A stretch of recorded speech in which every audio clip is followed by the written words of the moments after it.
સ્વાગત છે મારા કિચનમાં। આજે આપણે બનાવીશું સાંજ માટે કે નાસ્તામાં ખાઈ શકાય એવા ટેસ્ટી નવા મસાલા લચ્છા પરાઠા અને સાથે ચટપટી ટેસ્ટી એવી દહીંની તિખારી, તો કાઠિયાવાડી વઘારેલું દહીં કે દહીંની તિખારી બનાવીશું।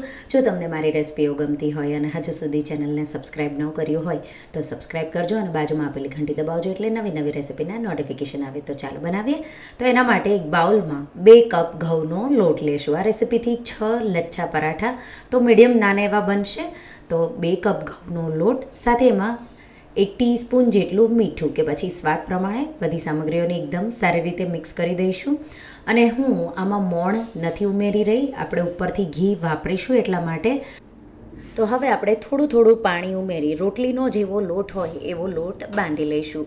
લોટ ખૂબ જ સારી રીતે મસળીને બાંધવાનો। 1 કપથી થોડા ઓછા પાણીની તમને જરૂર પડશે। 1 ટીસ્પૂન જેટલું તેલ ઉમેરી લોટને ખૂબ જ સારી રીતે મસળી લઈશું। આવો સ્મૂથ થાય એટલે લોટને ઢાંકી 10 મિનિટ જેવો રેસ્ટ થવા દઈશું। અહીંયા તમારી પાસે રોટલીનો લોટ બચી ગયો હોય તો એમાંથી પણ આ પરાઠા બનાવી શકો છો। તો લગભગ હવે લોટને રેસ્ટ થતાં 10 મિનિટ જેવું થઈ ગયું છે। લોટને પાછો આપણે થોડો સ્મૂથ કરી લઈશું અને એમાંથી તમે લગભગ 6 જેટલા લચ્છા પરાઠા બનાવી શકશો। જો બહુ મોટા બનાવશો તો 4 જેટલા પણ બનશે। તો આ રીતે એક લુઓ લઈ લઈશું। આ રીતે થોડો મોટો હોય એવો લેવાનો અને એકદમ સ્મૂથ કરી લઈશું।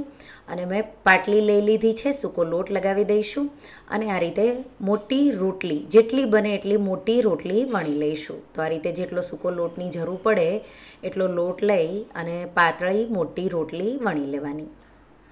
રોટલી આ રીતે વણાઈ જાય એટલે રોટલીના વચ્ચે 1 ટીસ્પૂન જેટલું ઘી, એમાં આપણે મોટી 2 ચપટી જેટલો અજમા, 1/4 ટીસ્પૂન જેટલું લાલ મરચું પાવડર કે તીખાશ તમને જોવે એ રીતે, 1/4 ટીસ્પૂન જેટલો ચાટ મસાલો, 1 ચપટી જેટલો ગરમ મસાલો અને 1 થી 2 ટીસ્પૂન જેટલી કસૂરી મેથી આ રીતે મસળી અને ઉમેરી દઈશું।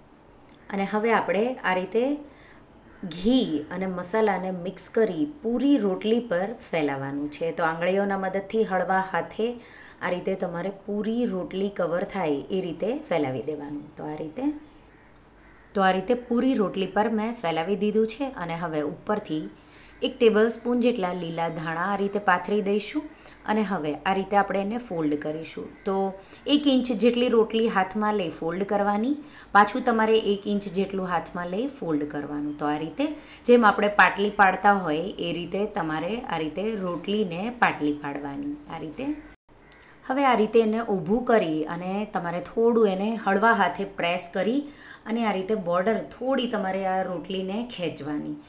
થોડો સૂકો લોટ છાંટી દઈશું અને હવે આ રીતે એને ફોલ્ડ કરીશું।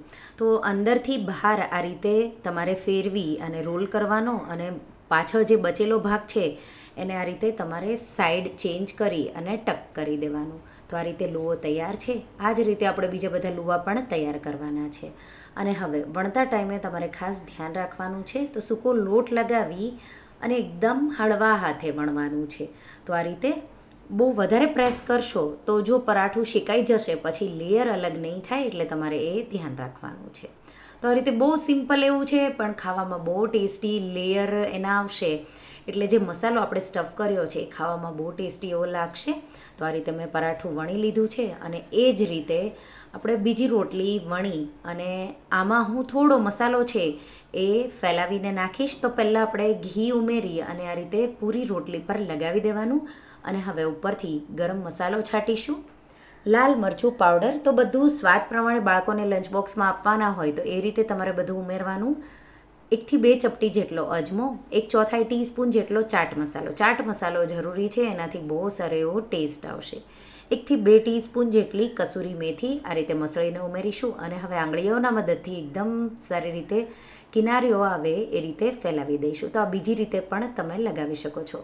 લીલા ધાણા છાંટી દઈશું અને પહેલાં જેમ ફોલ્ડ કર્યું એ જ રીતે આ રીતે તમારે ફોલ્ડ કરી દેવાનું। તો ફોલ્ડ કરી અને વણી લઈશ ને આ સાઈડ મેં તવો ગરમ કરવા મૂકી દીધો હતો। થોડો અમથું પહેલાં ઘી નાખીશું એટલે લેયર છે એ તવા સાથે ચીપકી ન જાય અને આ રીતે લગભગ આપણે એને 30 સેકન્ડ જેવું એક સાઈડથી શેકીશું। તો તવો ગરમ હશે તો 30 સેકન્ડમાં સારી એવી ડિઝાઇન આવી જશે। જો ગરમ નહીં હોય તો તમારે લગભગ 40 સેકન્ડ જેવું શેકવું પડશે। એ જ રીતે બીજી સાઈડ પણ મેં ઘી ફેલાવી લગભગ મેં 40 સેકન્ડ જેવું શેક્યું છે. હવે બે સાઈડ એકદમ સારી એવી ડિઝાઇન આવી જાય ત્યાં સુધી તમારે એને શેકવાનું છે. તો થોડું અમથું જો જરૂર લાગે એટલું ઘી તમારે લગાવી અને શેકી લેવાનું. આ રીતે તાવીથાના મદદથી થોડું પ્રેસ કરીને શેકવાનું, એટલે જે લેયર પડ્યા છે એની બોર્ડર પણ એકદમ ક્રિસ્પી થઈ અને સારી રીતે શેકાઈ જાય. તો આ રીતે તમે જોઈ શકો છો પરાઠું શેકાઈ ગયું છે. તો એકદમ ટેસ્ટી એવું તૈયાર છે. એ જ રીતે બીજા પરાઠાને પણ થોડું અમથું ઘી ફેલાવી અને શેકી લઈશું. અને હવે પરાઠા બીજા હું બનાવું ત્યાં સુધીમાં આપણે વઘારેલું દહીં, કાઠિયાવાડી દહીંની તિખારી, એના માટે 6 થી 7 લસણની કળીઓ, 1 ટેબલ સ્પૂન જેટલું કાશ્મીરી લાલ મરચું, થોડું મેં તીખું પણ મિક્સ કર્યું છે. ખાયણી દસ્તામાં આપણે એની પેસ્ટ વાટી લઈશું. તો તિખારી તમારી સારી બને એના માટે તમારે ફ્રેશ લસણવાળી ચટણી વાટવી જરૂરી છે. હવે એક કડાઈ લઈશું, એમાં 1 ટેબલ સ્પૂન જેટલું તેલ હલકું ગરમ થવા દેશું. બહુ વધારે ગરમ નહીં હોય ત્યારે જ આપણે લસણવાળી ચટણી ઉમેરીશું. આ રીતે તમે જોઈ શકો છો તેલ બિલકુલ ગરમ નથી. સાથે 2 ચપટી જેટલી હળદર, 1 ટીસ્પૂન જેટલું ધાણા જીરું પાવડર, 1 ચપટી જેટલી હિંગ છાંટીશું. અને હવે ગેસની ફ્લેમ સ્લો જ રાખી અને લસણવાળી ચટણીને તેલ અલગ થાય ત્યાં સુધી એકદમ સારી રીતે સાતળી લેવાની છે.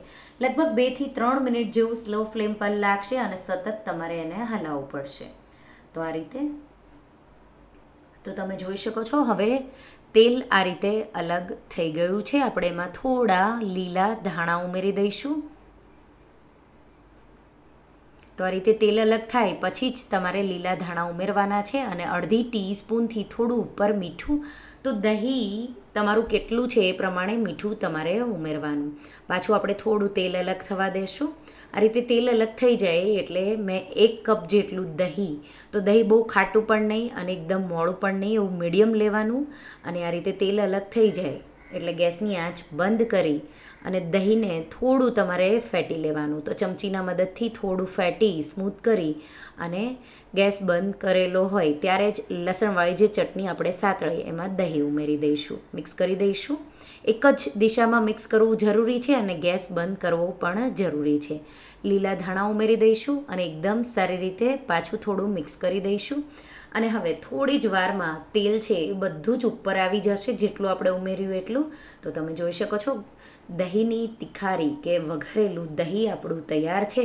અને સાથે આપણા લચ્છા પરાઠા તો મેં બધા બનાવી લીધા છે. તમે જોઈ શકો છો એના લેયર પણ એકદમ અલગ પડે છે. થોડું પરાઠાને સર્વ કરો ત્યારે થોડું હાથેથી મસળી અને સર્વ કરવાનું. આ પરાઠા જો ગરમ ગરમ ખાશો તો તમને ભૂખ નહીં હોય તો પણ વધારે ખાઈ જાઓ એવા ટેસ્ટી છે. તો રૂટીનમાં જો તમે રેગ્યુલર ભાખરીથી કંટાળ્યા હોય તો નાસ્તામાં આ મસાલા લચ્છા પરાઠા એકવાર જરૂરથી ટ્રાય કરજો દહીંની તિખારી સાથે. કે સાંજે પણ જો તમને કંઈ ખાવાનું મન થાય તો ઝટપટ બનાવી શકો. તો આ રેસીપી એકવાર જરૂરથી ટ્રાય કરજો અને મને કહેજો કે તમને આ લચ્છા પરાઠા અને કાઠિયાવાડી વઘારેલું દહીં કે દહીંની તિખારીની રેસીપી કેવી લાગી. તો તમને આ રેસીપી કેવી લાગી મને કમેન્ટમાં જરૂરથી જણાવજો. અને જો રેસીપી ગમી હોય તો વિડીયોને લાઈક કરજો, શેર કરજો અને મારા ચેનલને સબસ્ક્રાઈબ કરજો. અને આવી જ નવી રેસીપીઓ માટે તમે બેલ આઇકન બટનને પ્રેસ કરજો. Thank you for watching.